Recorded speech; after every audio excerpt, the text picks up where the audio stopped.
तेरा कलाम रहेगा कायम पहाड़ जब ना रहे खुदाया, तेरे मुंह की एक बात भी टलेगी ना चाहे कुछ भी हो। अजीज नाजरीन, मैं अयाद ज़रीफ आप तमाम देखने वालों को हमारे रोज के बाइबली मुतालियाती प्रोग्राम की नई किस्त में खुशामदीद कहता हूँ। हम पुराने अहदनामे की कुतब का मुताला कर रहे हैं। गुज़िश्ता किस्त में हमने यिर्मयाह की किताब का मुताला मुकम्मल किया और आज हम नोहा की किताब का मुताला शुरू करेंगे।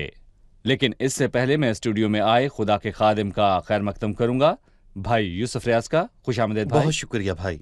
और दीगर मेहमानों को भी खुशामदीद भाई। गुज़िश्ता किस्त में हमने यिर्मयाह की किताब का मुताला मुकम्मल किया। उस किताब का बहुत अफसोसनाक इख्तिताम हुआ। सुकूत यरूशलेम और बाबुल की असीरी की शुरुआत हुई।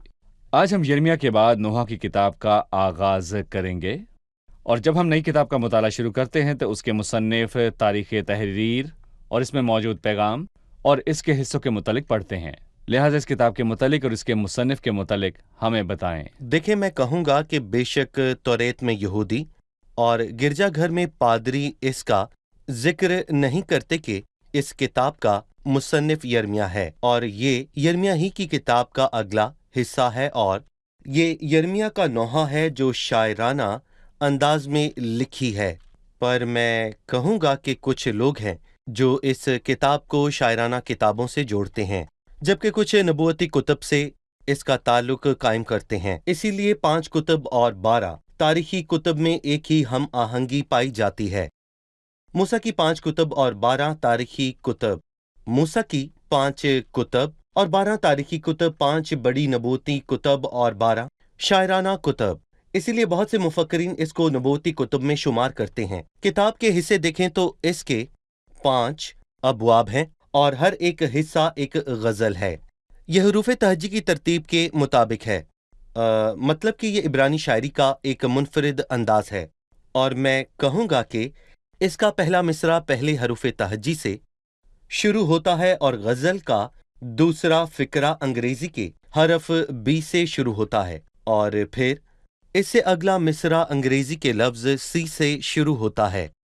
और ये किताब इस तरह लिखी हुई है, बाब 1, 2, 3 और 4 और फिर हम देखेंगे कि 1, 2 और 4 और 5 में 22 शायराना मिसरे हैं।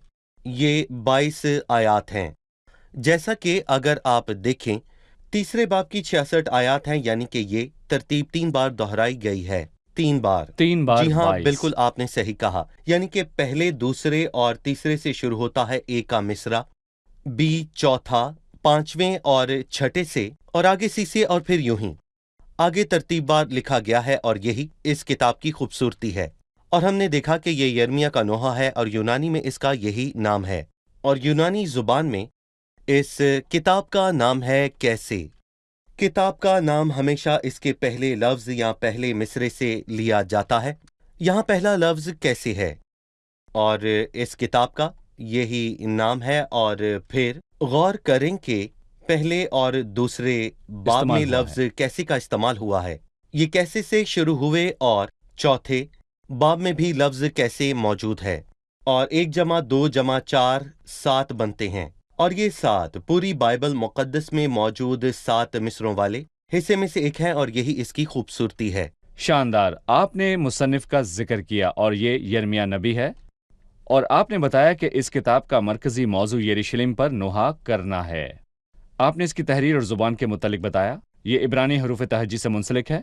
आप हमें इस किताब के हर हिस्से के मुतालिक और इसके हर बाब के मुतालिक बताइए। देखें, पहले बाब में यिर्मयाह नबी ने यरूशलेम के मुकम्मल तबाह होने पर नोहा किया और हम इस बाब में यरूशलेम की मुकम्मल तबाहाली के मुतालिक पढ़ते हैं और दूसरे बाब में भी यही ख्याल है और खुदावंद के गजब के भड़कने के सबब से यरूशलेम का ये हाल हुआ।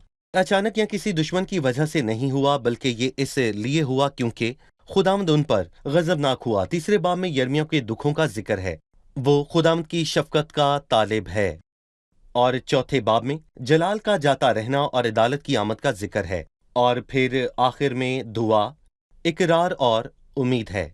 सही। भाई यूसुफ, इस किताब को पढ़कर हम जानते हैं कि इसमें यरूशलेम की बात हुई हर सूरत में इसमें यरूशलेम की बात हुई। लेकिन भाई यूसुफ, कुछ हिस्सों में ये खुदावंद यीशु मसीह के दुखों पर पूरी तरह सादिक आती है। मसलन पहले बाब की 12वीं आयत है, सब आने जाने वालों, क्या तुम्हारे नजदीक ये कुछ नहीं?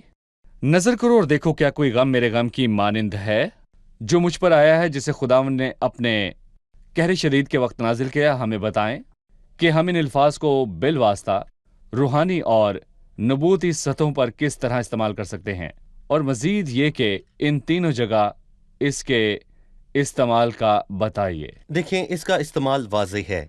यर्मिया को उस कौम से मोहब्बत थी, यर्मिया को यरूशलेम से बहुत मोहब्बत थी। वो मुश्किल दौर से गुजरा और उसने यरूशलेम की तबाही और बर्बादी की नबूवत की, और हम इस किताब में पढ़ते हैं कि उसने सब चीज़ों की बहुत ज़्यादा बर्दाश्त की, यहाँ तक कि एक बार लोगों ने उसको पीटा, उसको काठ में डाला, वो कैद में रहा और वो हौस में रहा और कीचड़ में धंस गया। और यर्मिया ने सच बोलने और लोगों को तंबीह करने की खातिर बहुत से दुख उठाए। यरूशलेम गिर पड़ा तो क्या वो उस पर खुश हुआ? हरगिज नहीं। उसने नोहा किया और उस पर रोया, और उसने एक मशहूर आयत लिखी कि काश मेरा सर पानी होता और मेरी आंखें आंसुओं का चश्मा, ताकि मैं अपनी बिनते कौम के मकतूलों पर शबो रोज मातम करता। किसी का दुख उससे ज्यादा नहीं था सिवाय मर्दे गमनाक यीशु मसीह के। और हम लूका 19:41 में इसको पढ़ते हैं, खुदावंद को जलाल मिले, वो उस शहर को देखकर रोया, और यहाँ ये अल्फाज लिखे हैं कि उसने आंसू नहीं बहाए बल्कि ऊंची आवाज से रोया। उसके शागिर्दों ने उसे रोते हुए सुना। यरूशलेम की हालत देखकर उसके पास अल्फाज ना रहे, और ये इसका बराह रास्त इस्तेमाल है। यर्मिया ने यरूशलेम पर अफसोस किया, और इसका एक नबूवती पहलू भी है। सही। और यहाँ पर मैं कहूँगा कि बाइबल को जानना बहुत अहम है। दूसरे पत्रस के मुताबिक इसी को नबूवती कलाम भी कहते हैं। ये नबूवती कलाम है, इसलिए मुस्तकबिल में ईमानदारों का बकिया बहुत से दुखों से गुजरेगा, और उनका दुख यर्मिया से कम ना होगा। और कुछ लोग कहते हैं कि इन बकिया लोगों के एहसासात हम 3 गज़लों में देख सकते हैं, और पहली नज़म यहाँ पर खुसूसी तरतीब से चल रही है। पहला गीत जिसको वो सीखते और उसका मतलब समझते हैं, वो यर्मिया के नोहा की किताब में से है। वो अपनी बुत परस्ती के सबब से बहुत दुख उठाएंगे। वो खुदावंद से मिली अपनी नेमतों की तारीफ नहीं करते। और फिर एक और गज़ल आती है, ये गज़लुल गज़लात की किताब है। खुदा उस कौम से मोहब्बत के साथ पेश आया और इसीलिए उनकी बर्दाश्त की। और हम इस किताब में देखते हैं कि दुल्हन बोलती है जबकि दुल्हा चुप है, क्योंकि उसने उस मोहब्बत की उम्मीद रखी है, पर अफसोस कि उन्होंने उसको मसलूब किया। उसने यूं शुरू किया कि वो अपने मुंह के चूमों से मुझे चूमे। तीसरी गज़ल एक बहुत ही बेहतरीन गज़ल है, और ये उन सबसे अच्छी गज़ल है। ज़बूर 45 में लिखा है, तू बनी आदम में सबसे हसीन है, तेरे होंठों में लताफत भरी है ए जबरदस्त। तू अपनी तलवार को जो तेरी हशमत और शौकत है अपनी कमर से हमायल कर। इस गज़ल में उस शहर और कौम के लोगों का खुदावंद मसीहा के साथ रिश्ते के मुतल्लिक लिखा है। नोहा की किताब में दुख और गज़लो गज़लात की किताब में मोहब्बत बेदार हुई। फिर खुदावंद जाहिर होगा और वो गीत गाएंगे। ज़बूर 45 मोहब्बत का ज़बूर है। शुक्रिया भाई यूसुफ। हमें इस किताब की मरकजी आयात के मुतालिक बताइए। भाई, कुछ कुतुब में मरकजी आयात होती हैं जिससे हम इस किताब का मरकजी मौजू जान सकते हैं। नोहा की मरकजी आयात क्या हैं? अगर मैं कोई ऐसी आयत चुनूं जिसमें इस किताब का मौजू मालूम हो तो वो दूसरे बाब की 5वीं और 6ठी आयत होगी। लिखा है, खुदावंद दुश्मनों की मानिंद होगा, वो इसराइल को निकालेगा। लिखा है कि खुदावंद ने मुकद्दस ईदों और सब्तों को सिय्योन से फरामोश कर दिया और अपने कहर के जोश में बादशाह और काहिन को जलील किया। सही। और ये दुख की हालत है, ये दुख की हालत है, कोई खुशी और कोई इज्जत नहीं। उन्होंने गुनाह से सब खो दिया। खुदावंद ने लोगों को उनके गुनाहों का बदला दिया जैसे दुश्मनों से करते हैं। सही। अब मैं पहले बाब की चंद आयात पढ़ना चाहूंगा। वो बस्ती जो खलकत से मामूर थी कैसी खाली पड़ी है, वो खातून अक़वाम बेवा सी हो गई, वो मलका ममालिक बाज गुजान बन गई। वो रात को जार जार रोती है, उसके आंसू रुखसारों पर बहते हैं। उसके चाहने वालों में कोई नहीं जो उसे तसल्ली दे, उसके सब दोस्तों ने उसे दगा दी। वो उसके दुश्मन हो गए। यहूदा जुल्म और सख्त मुशक्कत के सबसे जलावतन हुआ। वो अक़वाम के दरमियान सकूनत पजीर और बे आराम है। उसके सब सताने वालों ने उसे घाटियों में जा लिया। सयून की राहें मातम करती हैं क्योंकि ईद के लिए कोई नहीं आता। उसके सब फाटक सुनसान हैं, उसके काहिन आहें भरते हैं। उसकी कंवारियां मुसीबत ज़दा हैं और वो खुद गमगीन है। उसके मुखालिफ गालिब आए और दुश्मन खुशहाल हुए क्योंकि खुदावन ने उसके गुनाहों की कसरत के बायस उसे रंज में डाला। उसकी औलाद को दुश्मन असीरी में हाँक ले गए। दुख्तरे सेयून की सब शान शौकत जाती रही। उसके उम्रा उन हिरनों की मानिंद हो गए जिनको चरागाह नहीं मिलते और शिकारियों के सामने आजिज हो जाते हैं। यरूशलेम के अपने रंज और मुसीबत के आयाम में जब उसके बाशिंदे दुश्मन का शिकार हुए और किसी ने मदद ना की, अपनी गुज़िश्ता ज़माने की सब नेमतें याद आईं। दुश्मनों ने उसे देखकर उसकी बर्बादी पर हंसी उड़ाई। यरूशलेम सख्त गुनाह करके निजिस हो गया। भाई यूसुफ, नोहा पहले बाब में हम क्या देखते हैं? उसने उस शहर और लोगों के लिए क्या कहा? देखें, दूसरी आयत के अल्फाज बहुत हसास हैं। लिखा है कि वो रात को ज़ारो ज़ार रोती है और लिखा है कि उसके आंसू रुखसारों पर बहते हैं। उसके चाहने वालों में कोई नहीं जो उसको तसल्ली दे, और 9वीं आयत में लिखा है कोई नहीं जो उसे तसल्ली दे। और जब हम इन आयात को पढ़ते हैं तो मुस्तकबिल की जी। मुश्किलात का अंदाजा होता है। शरीर का मुस्तकबिल तारीख है, वहाँ रोना और दांतों का पीसना होगा। मुस्तकबिल में शरीरों के लिए तारीकी है और वो हमेशा के लिए मातम करेंगे और कोई उनको तसल्ली नहीं देगा। और मैं कहूँगा कि इसी दूसरी आयत से मुझे मुसरफ बेटा याद आता है। जब मुसरफ बेटे के पास दौलत थी तो उसके पास दोस्त अहबाब थे, और जब उसके पैसे खत्म हुए तो ऐसा ही कुछ हुआ। उसके सब दोस्तों ने उसे दगा दिया और वो उसके दुश्मन हो गए। कोई नहीं जो उसे तसल्ली दे, और ये वही हौलनाक मंजर है जो कि लूका के 15वें बाब में मुसरफ बेटे के लिए भी बयान हुआ, क्योंकि उसने अपने बाप से दूर जाने का फैसला किया और उसने अपनी मिरास ले ली और अयाशी में गवा दी, और उसने अपना सब कुछ खो दिया। पर कहत आया और उसे जिल्लत का सामना करना पड़ा। अच्छी बात यह है कि वो अपने बाप के पास वापस आया, और इसीलिए हमारी भी उम्मीद है कि जो भी आज गुमराह है वो खुदा के पास वापस आए। खुदा बाहें खोले आपका इंतजार कर रहा है। जी, लेकिन ये बहुत ही शर्मनाक है। यरूशलेम की हालत शर्मनाक है।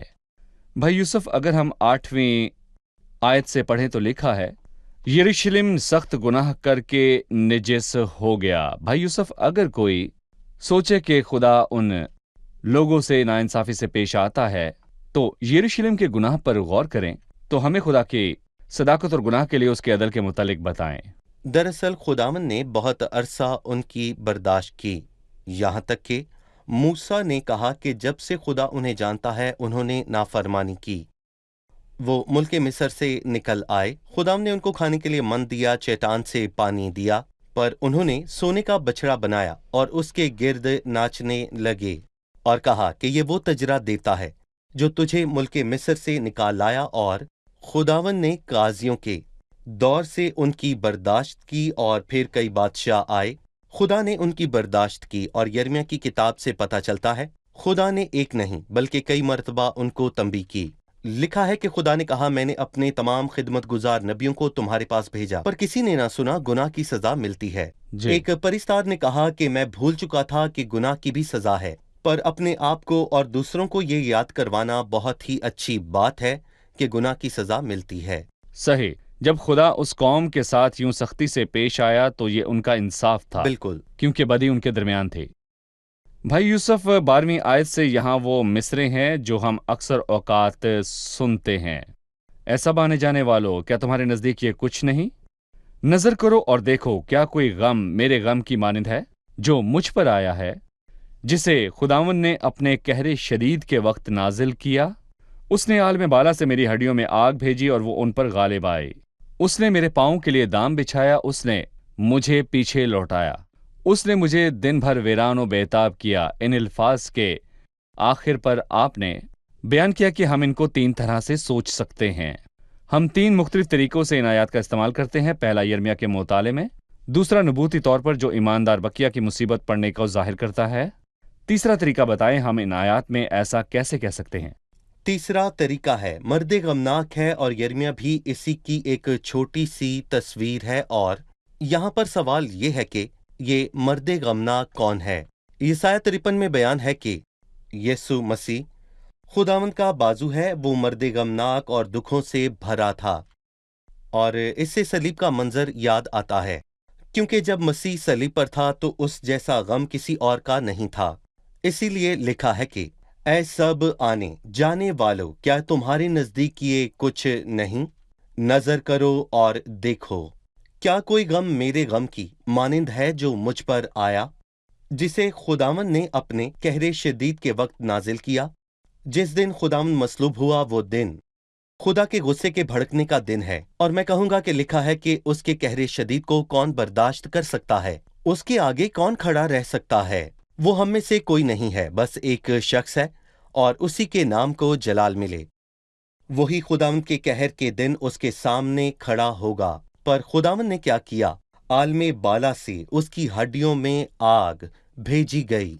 और हम जानते हैं कि पुराने अहद नामे में जब कुर्बानियां चढ़ाई जाती थीं तो आसमान से आग आकर उसे भस्म कर देती थी। पर पुराने अहद नामे में कोई कुर्बानी उस आग को नहीं बुझा सकती थी जब तक कि एक कामिल कुर्बानी यानी मसीह का कफारा ना हो।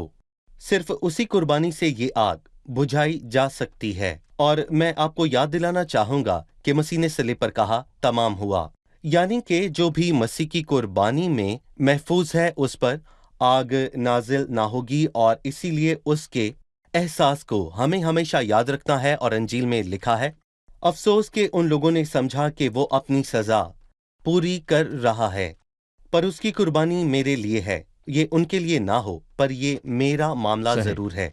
और यकीनन ये हमारी भी जिम्मेदारी है कि हम मसीह को अजनबियों की तरह ना देखें, बल्कि उससे मोहब्बत और ताजीम से देखें, क्योंकि उसने हमारे लिए दुख उठाया। सही। भाई यूसुफ, अब हम मेहमानों से उनका सवाल जानेंगे। भाई अयात, भाई यूसुफ ने 12वीं आयत का जिक्र किया, क्या ये मसीह के लिए इस्तेमाल कर सकते हैं? मैं जानना चाहता हूं कि हम किस हद तक इन अल्फाज को मसीह के लिए इस्तेमाल कर सकते हैं, और हम किस बुनियाद पर कहते हैं कि हम इनको मसीह के लिए इस्तेमाल कर सकते हैं। किस हद तक ये हिस्सा मसीह के लिए इस्तेमाल हो सकता है? अच्छा सवाल है भाई यूसुफ, किस हद तक हम इसे मसीह के लिए इस्तेमाल कर सकते हैं? देखें, सबसे पहली चीज ये है, क्योंकि मसीह की गवाही नबूवत की रूह है। बाइबल मुकद्दस में लोगों या शहरों की बात नहीं, बल्कि ज्यादातर मसीह की बात ही हुई है। और ये सवाल बहुत ही अहम है कि हम किस हद तक एक आयत का हवाला देकर उसको मसीह से मुंसलिक कर सकते हैं। बाइबल मुकद्दस में जो भी बयान हुआ बेशक मसीह में उसकी तकमील हुई है। मिसाल के तौर पर अगर आप चारों अनाजील को पढ़ें तो आप देखेंगे कि सब में मसीह मसलूब हुआ, और उस वक्त के तमाम लोगों ही ने उसे हकारत की नजर से देखा।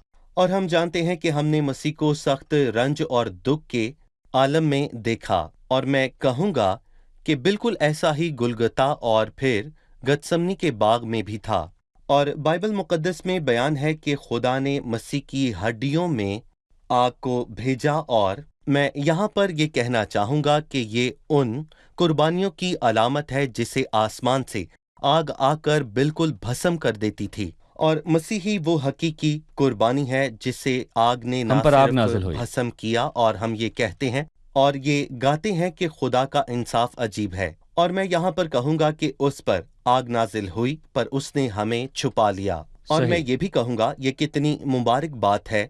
और बाइबल में हमें ऐसी आयात मिल जाती हैं जो मसीह के दुखों को बयान करती हैं। हम इसे दो जगहों पर इस्तेमाल करने के साथ साथ मसीह के दुखों का बयान करते हैं। पहला ये यिर्मयाह नबी का दुख है, फिर ये दीनदार बकिया का दुख है। शुक्रिया भाई यूसुफ, हम प्रोग्राम के इख्तिताम पर हैं। अब हम मेहमानों से उनकी राय जानेंगे। तैयार हैं? आज की किस्त में हमने नोहा की किताब के मुतल्लिक सीखा, ये किसने लिखी, इसका अंदाज़ तहरीर क्या है? इस किताब के अब्वाब की आयात में ज़ुबान के हरूफ तहजी की तरतीब के मुतल्लिक बताइए। हमने सीखा कि इस किताब का मुसन्निफ यर्मिया नबी है। ये शायराना अंदाज में लिखी है। इब्रानी ज़ुबान की हरूफ तहजी की तरतीब इस्तेमाल हुई और इस किताब की हर आयत इसकी तरतीब के मुताबिक है और ये यरूशलेम पर नोहा है। सही। हमने इस किताब के हिस्सों के बारे में भी सीखा। आप में से कोई इसके मुतल्लिक हमें बताए। नोहा की किताब के 5 अब्वाब हैं। पहले बाब में यर्मिया ने यरूशलेम की सारी तबाही पर नोहा किया। दूसरे बाब में लिखा है कि यरूशलेम की तबाही खुदा के गज़ब की बदौलत हुई और तीसरा बाब यर्मिया के दुखों पर है। चौथे बाब में जलाल जाता रहा और अदालत की आमद है और 5वां और आखिरी बाब दुआ, इकरार, तौबा और लोगों के लिए बरकत का बाइस है। सही। जी भाई यूसुफ, बेहतरीन जवाब। इन्होंने ठीक कहा। जी बिल्कुल। इस किताब के अल्फाज का 3 मुख्तलिफ जगहों पर अमली इस्तेमाल हो सकता है, इसके मुतालिक बताएं। पहला, दुख में, यहाँ भी ये इसलिए इस्तेमाल हुए, यर्मिया यरूशलेम की तबाही को देखकर रंजीदा हुआ। दूसरा, इसके नबूती पहलू। तीसरा, ये खुदा यीशु मसीह के मुतालिक है। ये सलीब पर उसके दुखों की अलामत है। सही भाई यूसुफ। जी हाँ, यकीनन। ठीक है, बहुत बहुत शुक्रिया भाई यूसुफ, खुदा आपका आपको भी बरकत शुक्रिया। दे। अजीज नाजरीन, मैं नोहा एक बारह के इन अल्फाज के साथ आपको खुदा हाफिज कहता हूँ। ऐ सब आने जाने वालों, क्या तुम्हारे नज़दीक ये कुछ नहीं? नजर करो और देखो, क्या कोई गम मेरे गम की मानिंद है जो मुझ पर आया, जिसे खुदावन ने अपने कहरे शदीद के वक्त नाजिल किया। गजब के दिन पर हर कौम अपने बादशाह या रहनुमा के खिलाफ होगी, सो वो गिरोहुओं को नीचे लाए और कत्ल किए हुओं को कत्ल किया। जब लोग गजबनाक हुए तो उन्होंने अपने हाकमों की मुखालफत की। हम गजब के दिन के मुतल्लिक क्या कहें? जब खुदा गजबनाक हुआ, खुदा के गजब के दिन उसका सारा गुस्सा हमारे बजाय मसीह पर नाजिल हुआ। उसने सब मौजें और लहरें बर्दाश्त की। उसने नबूवत की रूह से पुकारा, खुदा ने उसकी हड्डियों में आग भेजी। मसीह ने सलीब पर खुदा के गजब का सामना किया। जी, खुदा इंसान की बदकारी और उसके गुनाह के बायस बहुत गजबनाक होता है। मसीह आकर उसके गजब की इस जगह खड़ा हुआ और खुदा का कहर उस पर नाजिल हुआ। इसलिए अजीजों, मैं आपको बताना चाहता हूं, आने वाले गजब से भागें, मसीह की शख्सियत में महफूज रहें, क्योंकि उसने आपकी खातिर ये सब बर्दाश्त किया। अगली किस्त में आपसे फिर मुलाकात होगी। खुदावंद आपको बरकत दे।